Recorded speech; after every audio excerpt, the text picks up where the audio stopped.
The Doug Rising Show. Well, the Doug Rising Show. Well, the Doug Rising Show. I'm Doug Rice. I want windows shaking. I want people trembling in their cheap yet somehow expensive looking seats. I want the world to shake. I'm just joking. How you doing, folks? 10 a.m. And here I am again. Hurting feelings. Oh, yes, this morning. And without warning, I'm going to take a shot over their bow. And I'm going to show you just how. How are you, folks? How you doing? Please like, subscribe, share. Do all the things you do to get me there, because you know what? Today is the day, dog. Oh, I've got some stuff to say, dog. And I do appreciate everyone giving effort to attend. Once again, my name is Doug Rice. Welcome to the Doug Rice Show. And the moderators for the show, because I can't keep up with what everyone talks about amongst themselves, would be the great and wonderful Katrina and, of course, Antoine Anderson, who will both show you to the door if you cannot keep your respective mouths in order. And that might be a necessity today. We'll see. Hey, how's everybody doing? How are you looking at the news? They're still losing their minds. You can't keep reporting about the same mind loss of these fools that have been prophesied to enslave us. Only our God can save us. And now it seems somehow everything's falling off the rails, and all the wind seems to come out of their sails.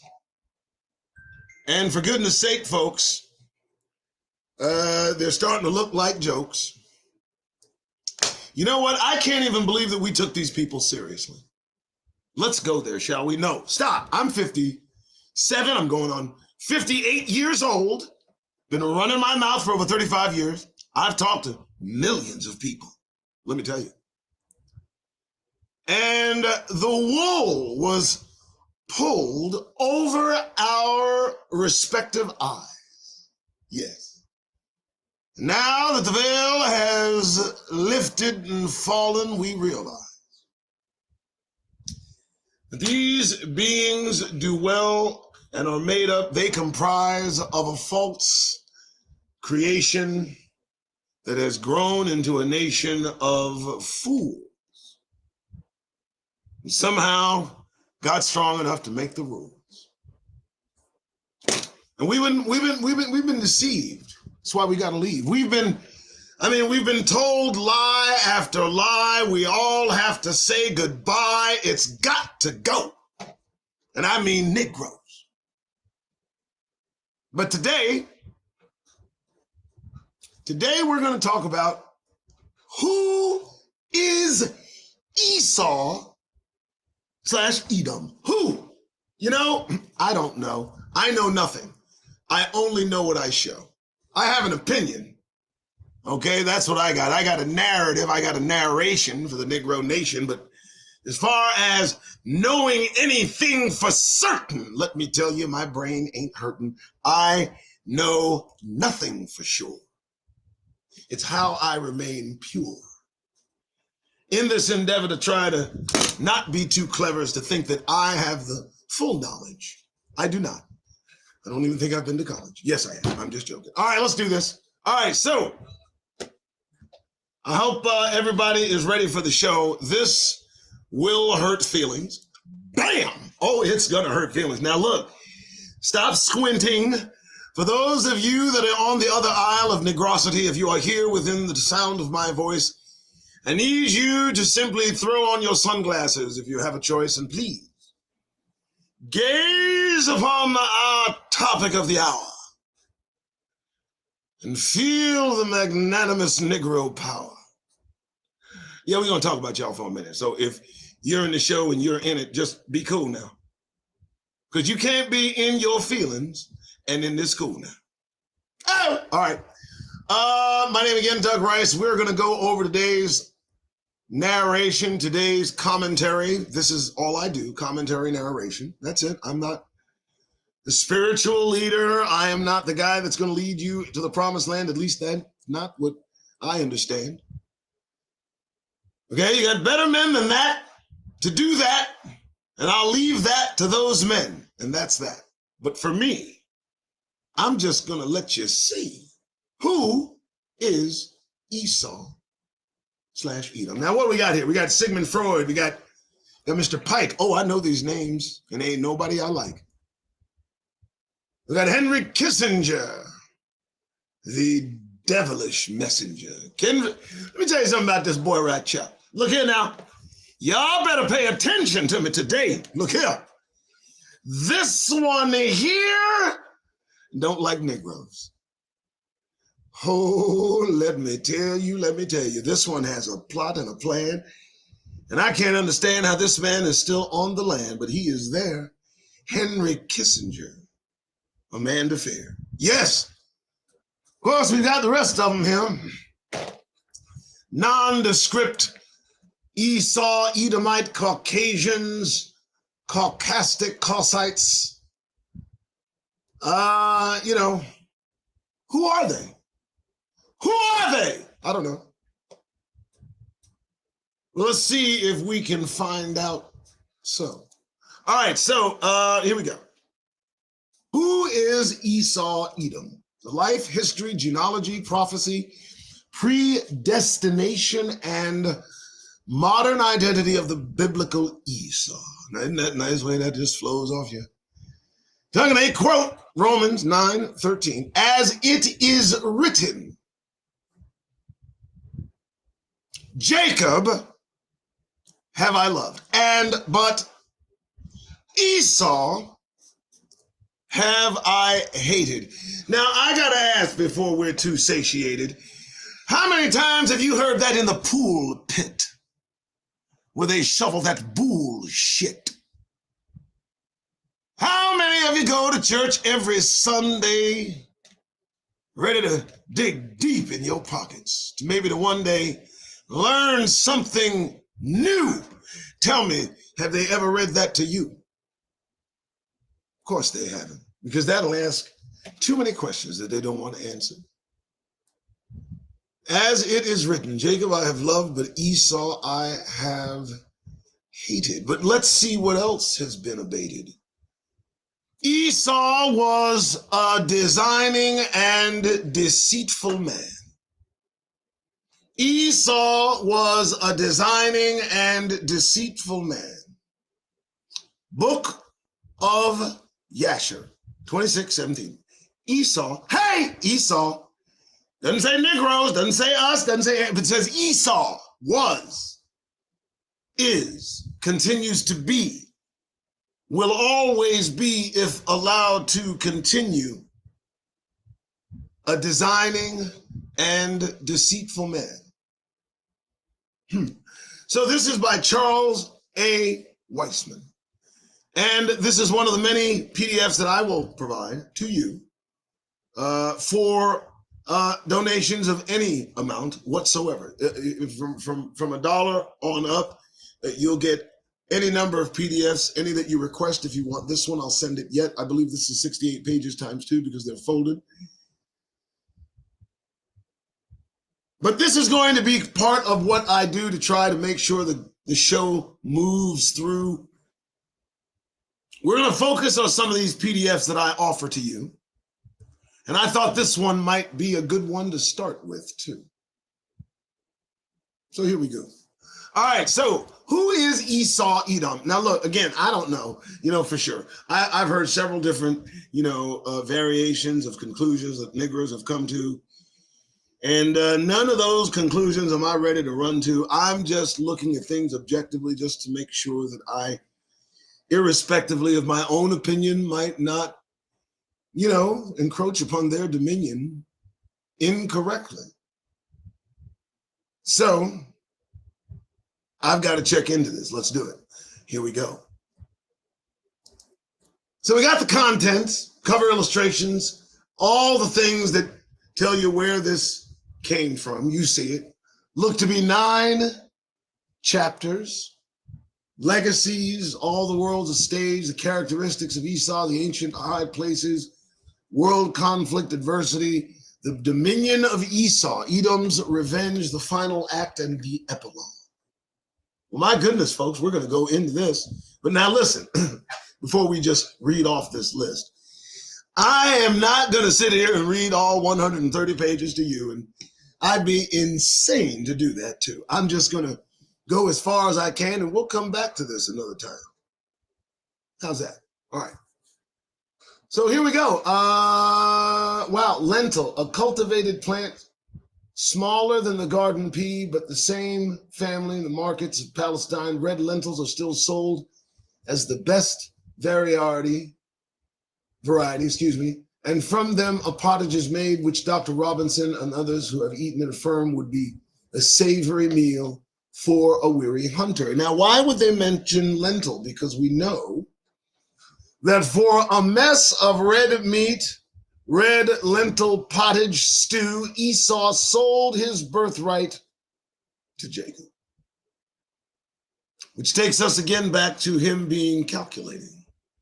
And who do we see on the globe today, if I might, that is calculating in all of our sights, that is deceptive, that is an individual to be wary of? I mean, in these people now, there's certainly an adversarial. And everywhere they go, they make a deal. And at times their mouth moves well enough to make it real, but they renege on all deals that they make. And dear God, and for goodness sake, can't they stick to their own word? Well, that's not the deal that I've heard.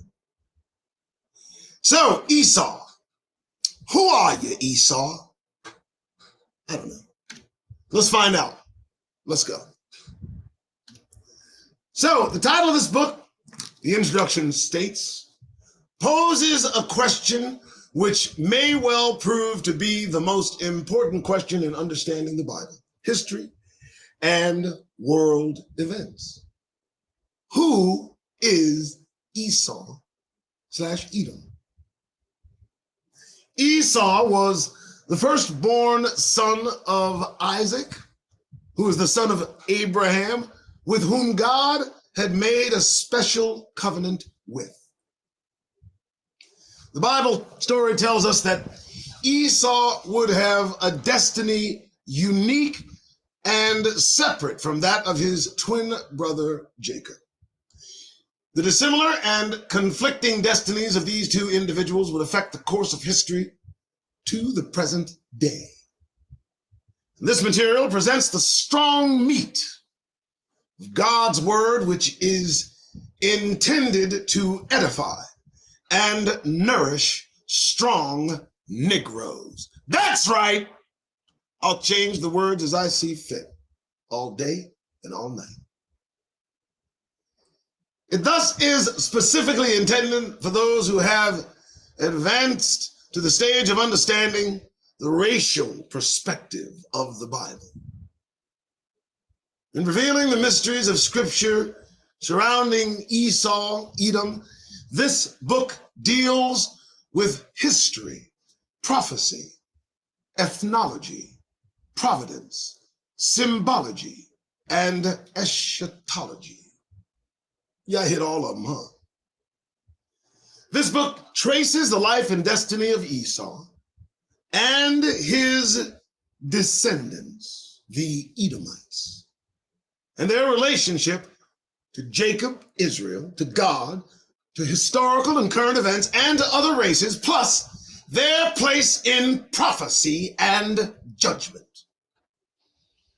The main goal of this material is to reveal the plans and ways of God regarding the role of Esau and his descendants in this world. Thus, this book may well provide the definitive answers to some of the world's most perplexing questions. Let me pause there as you didn't see it, but I just read it to you. We're going to start on camera with the legacy of Esau-Edom. And as we go through this, I'm going to try to make as much headway as possible. And if you request, need a copy of these publications, please feel free to support this effort. And if you wouldn't mind, go ahead and use what you see below to do so. Katrina, who mans our email, will take a look, make sure we keep up so you get a book. And we do appreciate your taking a look. All right, here we go. Chapter 1. The legacy of Esau-Edom. To help answer the question of who is Esau-Edom, the first necessary step is to examine the racial and genealogical history of Esau and his descendants. Life and history of Esau. Esau was the firstborn of Isaac, and thus was the heir to the birthright derived from the direct racial lineage of Adam to Noah to Abraham. Thus, Esau was racially an Edomite, a Semite, and a Hebrew. The racial stock of the white race. Now, I'm just imagining the looks on some of your face. Now, as we delve through this, understand there will be twists and turns. But as we go even deeper, there'll be still yet to learn. So don't come to any conclusions. Don't allow yourself to weave delusions. Just absorb the information in pace. And for God's sake, get that look off your face. Just as Esau despised his birthright when he sold it to Jacob, he also despised his race by marrying strange women outside of his race. Esau married the daughters of Canaan and Canaanites, the daughters of Heth or Hittites, the daughters of Ishmael, the daughters of the Hivites, and had intermarried with the Horites. These interracial marriages were a grief of mind to Isaac and Rebekah, Esau's parents. The descendants of Esau from these marriages became known as Edomites or as Edom. The Edomites also possessed some Israelite blood by intermarriages, as in the case of Solomon. Esau and the Edomites dwelt in the Mount Seir, which God gave to Esau for a possession. This land was also known as Idumea. I think it's Idumea. I'll take that. The land of Edom. Mount Seir lied south of the Dead Sea, stretching south to its seaport at Elath, and included the ravine known as Petra. So if you've ever seen the hills of Petra, and I know everyone has, we've all seen that. This is where these individuals derived. This is where they went to stay alive. Here we see the map, a map showing the extent of the Israel kingdom at the time of David's death. And you can see there around 1000 BC, the location of the land of Edom, which David conquered. So here's where we're looking at, folks. You got my mouse just moving around. Okay? So that's Edom. Well, I don't know. Let's go on with the show and read a little. After the conquest of Judah by the Babylonians, some of the Edomites who had mixed with the Jews in their land resettled with them in Judea. 2 centuries later, all of Edom was driven out of Mount Seir. The Edomites were driven from Petra westward by the Nabateans in 312 BC, and before the middle of the 2nd century BC, they were occupying not only southern Judah, but also Hebron and the country to its north as far as Beth-zur. The Nabateans now occupied Mount Seir, and the Edomites were driven into the old territory of Judah. The Maccabean family, a remnant of the true Judahites, had ruled Judea from 166 to 37 BC, and under Judas Maccabee recaptured the city of Hebron from the Edomites in 164 BC. So let's pause there for a moment. Let's take a look. Let's take a look. So lots going on there, a lot to take in. All right. Lot of information. Okay. So we delve into some apocryphal writing. We delve into Maccabeans. We talk about the remnant of what they call true Judahites. Very, very interesting. And they ruled Judea from, as it said, 166 to 37 BC. And under Judas Maccabee, they recaptured that city. But who are they? Who are they really? Let's continue. During the time of John Hyrcanus, Hyrcanus, I think I got that, the nephew of Judas, the Judahites were again faced with the hostility of the Idumeans. Hyrcanus confronted the Edomites, causing a decisive change in the relations between the two factions. Hyrcanus conquered the whole of Edom and undertook the forced conversion of its inhabitants to Judaism. Therefore, the Edomites became a section of the Jewish people. And you learn something new every day. Let's see what more it has to say. Thus, at this juncture of time, the Edomites were then incorporated with the Jewish nation, and their country was called by the Greeks and Romans Idumea. But the tide turned in favor of the Edomite faction when Julius Caesar made Antipater, an Edomite, procurator of Judea in 47 BC. When Antipater was killed 4 years later, his son Herod gained power, but was rejected by the Judahites. Herod shrewdly gained the support of Rome. And with a Roman army at his heels, he returned to Palestine. And after a 6-month siege, he captured Jerusalem and became king of Judea in 37 BC. So there we go. So we set the stage that leads us into the time of Yeshua, into the time of the Messiah's, into the time of his arrival. And, I want to say this without any caveat. I did not write these books. I'm reading them to you.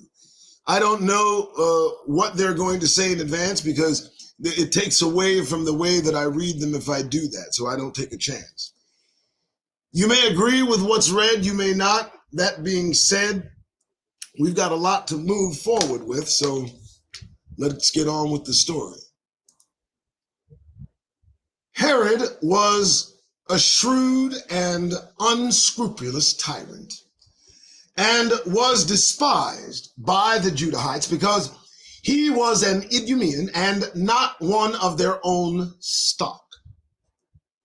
Herod hated the people of Judah, and one of his first acts was to execute 45 of the leaders of the old aristocracy to eliminate any rivalry for leadership. Having secured the kingship, Herod next destroyed the priestly line of Hyrcanus. I'll get it. The last being Antigonus, who taunted Herod with his Idumean origin and asserted that the kingdom should fall on one of the royal family. Finally, he murdered Aristobulus, or Aristobulus. Yes, that's right. The last of the Aaronic high priests. Herod then sought to affiliate himself with the high priesthood through marrying Miriam, Aristobulus' sister, and the daughter of a high priest. A lot of dirt in that little section, huh? A lot of murder, a lot of getting it on, Oh my goodness. So it gives you a little background when you look at the historical acts here and just at the naked facts here, that Herod was a horrendously horrible human being as human beings can be when they have that kind of power, you see. Let's continue. Herod even rebuilt the temple, as it was in ruins from repeated sieges, part of which Herod was responsible for destroying in his attack upon the city. Thus, the temple of God became Herod's temple. We thus find that in the years just before the time of Christ, the area of Judea or southern Palestine was inhabited and controlled by Edomites, who usurped the Judahite name, land, and heritage. Sound familiar? Under Hyrcanus, I'm going to get it, the Edomites were forced to be part of Judahite Hebrew culture. But under Herod, the Edomite faction had usurped their heritage as its own, while rejecting its God and religion.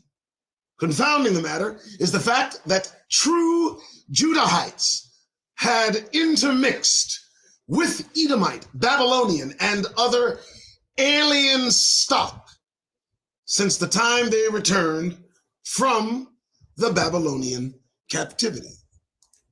Well, goodness gracious. We're getting an insight, a detailed, top view down insight as to what's going on the ground. Just as Messiah makes his showing. It's an interesting dynamic, and one that more likely is not taught during Sunday around, 10, 11 o'clock in the morning. But I have to admit, delving into some of this material, puts things in perspective. It applies the necessary corrective. It makes the spiritual connected. I've used that one now and again. Let's continue. The land was not the kingdom of Judah, but a nation of Jews. The Edomites thus became known as Jews, a term derived from Judah, the true royal ruling line from Abraham, Isaac, and Jacob, though they were not of Judah. You know what? We're going to read that again. Yes, we are. Just tell me when. I'm doing it right now. And how. The land was not the kingdom of Judah, but a nation of Jews. The Edomites thus became known as Jews, a term derived from Judah, the true royal ruling line from Abraham, Isaac, and Jacob, though they were not of Judah. That's right, I hit that. You damn right. Now you need to address how you're feeling right about now. Don't you understand who they have infiltrated, taken over, personified? My goodness, I literally, the most, just powerful truth, just blinding. Please be sure to share, like, subscribe, share this with your friends. Turn this off. This is not me. This is this man who's written this. But there are Negroes who need to know about the Doug Rice Show. Okay, I plugged it. I'm sorry. Katrina's going to yell at me for that. Next, here we go. During Titus' reign or siege of Jerusalem, 66-70, 20,000 Idumeans appeared before Jerusalem to fight in behalf of the zealots who besieged in the temple. About 97,000 inhabitants of Judea were taken captive, and an unknown number had fled either before or during the siege. This is the last mention of the Edomites as a people in history. Yet, Bible prophecy indicates that Edom would be an enemy of Israel in later times. We find that their only connection to the present-day people and religion is with Jews and Judaism. We thus need to trace back to the origin of the Jews to see who they are and how they fit into the puzzle of who is Esau/Edom. So, what do we got here? What do we have? Do we have truth? Do we have some facts? Do we have historical narrative that seems to jive with current events? Do we not see it plainly in the eyes of Negroes? Is it not there for us to plainly realize, Negroes? I'm of the mind, Negroes. When we seek this document, we may find, Negroes, truth right before our very eyes. Negroes. Let's continue. The origins of the Jews. The Jews of today fall within two main types: the Sephardic Jew and the Ashkenazi Jew.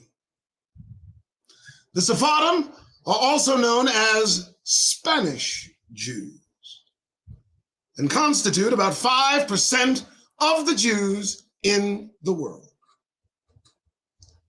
The Ashkenazim are the East European Jews, which were found in Poland, Russia, Germany, and Western Asia. This group of Jews make up 90% of the so-called Jews in the world. My goodness, powerful. My goodness. My goodness. The origins of these individuals and a 10 to 90% split, I can't even imagine. I mean, what are these Sephardic Jews thinking? Not too much, I imagine. Let's keep reading. Many reference and historical sources have unequivocally identified that the bulk of the Ashkenazi Jews were derived from a people known as Khazars or Chazars in some texts. The original Jewish Encyclopedia of 1905 revealed that the main stock of the Jews came from this Asiatic people known as Chazars or Khazars. Chazars, a people of Turkish origin, whose life and history are interwoven with the very beginnings of the history of the Jews in and of Russia. Historical evidence points to the regions of the Urals as the home of the Chazars.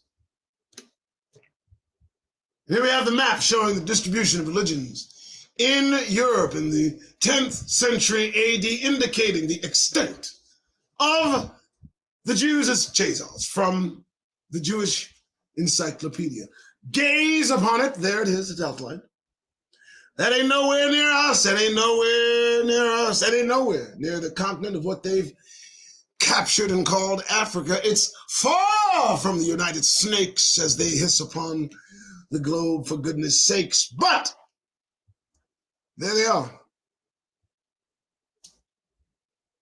The Khazars were a nomadic people who had no traces of Hebraic culture. Oh, excuse me. I'm sorry. Hold on. Did you read that? Did you hear that? Did you see that? Let me see it again. The Khazars were a nomadic people who had no traces of Hebraic culture. None. Zip. Zada. No. Zero. They had been following a pagan and sex-oriented religion until they had officially embraced Judaism in 740 AD while rejecting Christianity and Mohammedanism. The Jewish author and historian Arthur Koestler also concludes that the majority of East European Jews, and hence the world of Jewry, is of Khazar and not of Semitic origin. Folks, what are we doing? What are we talking about? What are we doing? Talk to me. Talk to me. I'll talk back. Huh? Where are they? Let's go, Mr. Greenblatt. You know who I'm talking about, Mr. Greenblatt, sir. Where are ya, ADL? Huh? Why don't you go over this information with folks like Kanye? Huh? Did Kyrie take a look at this book? Somebody send Kyrie this video, please. He'll need to take a look.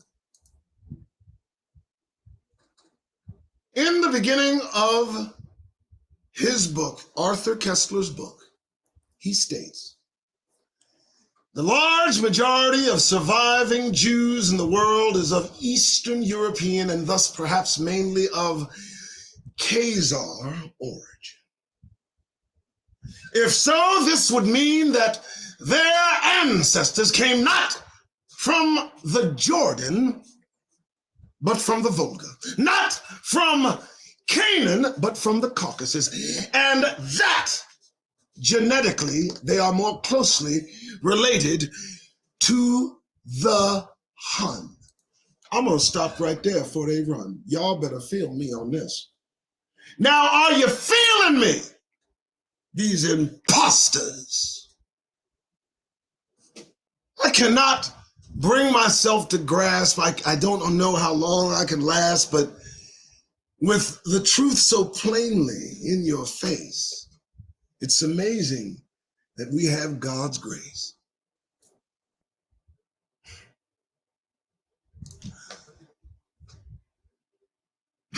I'm thrown here.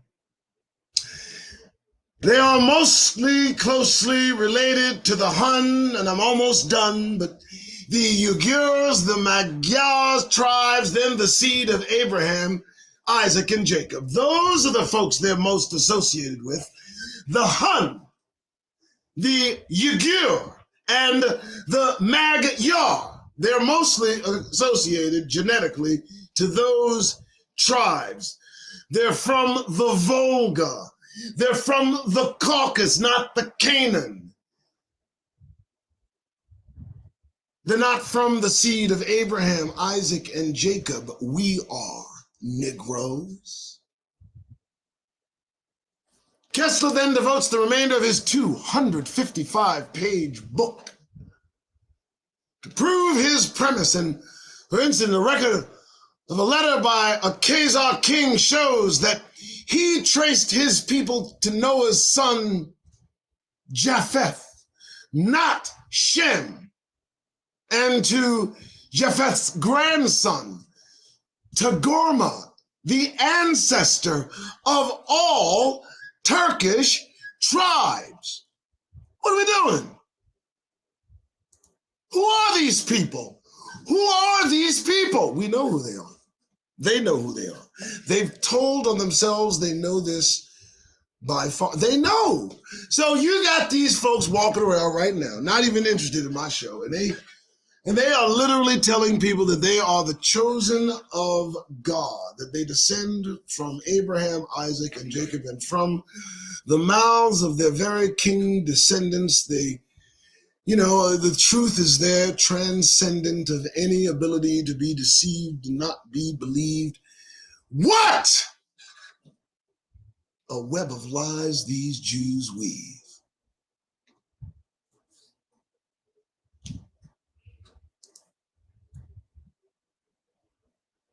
The Khazar government was destroyed by the Slavs of Russia in 1016 AD, around 1200 AD, and the land was invaded by the hordes of Genghis Khan.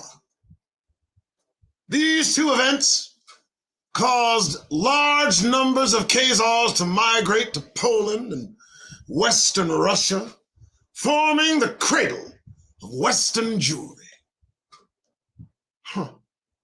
There's an abundance of ancient place names in the Ukraine and Polish area which derive from Khazar or Zid, Jew. As the Khazars left their homeland of Khazaria and migrated north and west, they lost their name and became Jews. Do I need to repeat that for you? I think I will. That's what I choose. As the Khazars left their homeland of Khazaria and migrated north and west, they lost their name and became known as Jews. Their Yiddish language and alphabet is not that of the Israelites, but an amalgamation of Aramaic, medieval German, Slavic, and Russian dialects. Well, what the heck? The best historical evidence, therefore, shows that the Jews are not descended directly from the Israelites of the Bible, but derive much of their ancestry from the Khazars and other people of Turkish Asiatic blood. The Khazars are also of Edomite stock, and both stocks make up the present-day Jews. And this from the historian H.G. Wells. He's got a story to tell. Now, folks, look, I could go on all day. I could sit here and have you listen to what I say. But for God's sake, donate to this place, and I'll send you a copy for it to be right in front of your face. This is vital information. And that's literally, we're on page 11. We're on page 11. You know? I could do this all day, and I can go on with the show. But there's a whole lot of this book to read. And I got a few mouths to feed. So here's what I'm going to do. I'm going to end it here. But I will tell you this, folks. Just draw yourself near.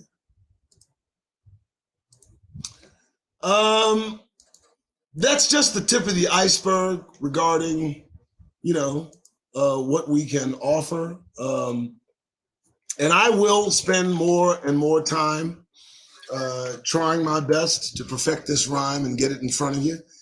And I think this might be a good way to go to kind of promote myself and the Doug Rice Show, read you what I've read myself.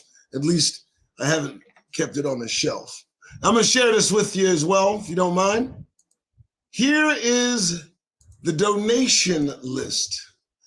And if you find this to be a show that I should be continuing, well, prove it and show me and support us. Listen, I can't read what you're saying because my attention is short, but I got Katrina and Antoine, and they'll give me a report. But I do thank you all for being here today. And if you enjoyed all the words that I say, again, there's the donation with the calculation. And it's right there for the Negro Nation. All right, I'm Doug Rice. 10:45. I think I'm good. I'm nice. All right. You guys, Thursday. I think I said it was Thursday, right? Yeah. It's Thursday. It's the 31st. And tomorrow I'll again quench your thirst and try my best to come here and put your show on. Now, look, I got to go, so now you go on. I'm just joking. All right, you guys have a good one. I got to go, man. I'm tired. I got to go. You guys have a good one. Shutting it down. Bye-bye. Oh, wait! Did everybody leave? Stop. Hold on. I do believe I forgot what I do is a standardized way of trying my best to send you today. After you've taken the time to listen to what I say, I think here we go. Let's let this road play. All right, it's Thursday, okay? I gave you some powerful information. And you're not going to go out there today without running into the one or two of these individuals we've been talking about for the last almost hour, right? So here's what I'm going to do. I'm going to arm you with power, right? I am going to make sure that before you have to inhale a bit of them, you be psyched and ready. Be sure. You know that we can't escape the effects. You know, it's Negroes that we're trying to protect. Start with yourself and your family too. But before you go out there and let them see you, now I know that you're gonna have to be out there trying to be on their good graces. But do me a favor before you do that. Get that goddamned grin off your faces. You may go now.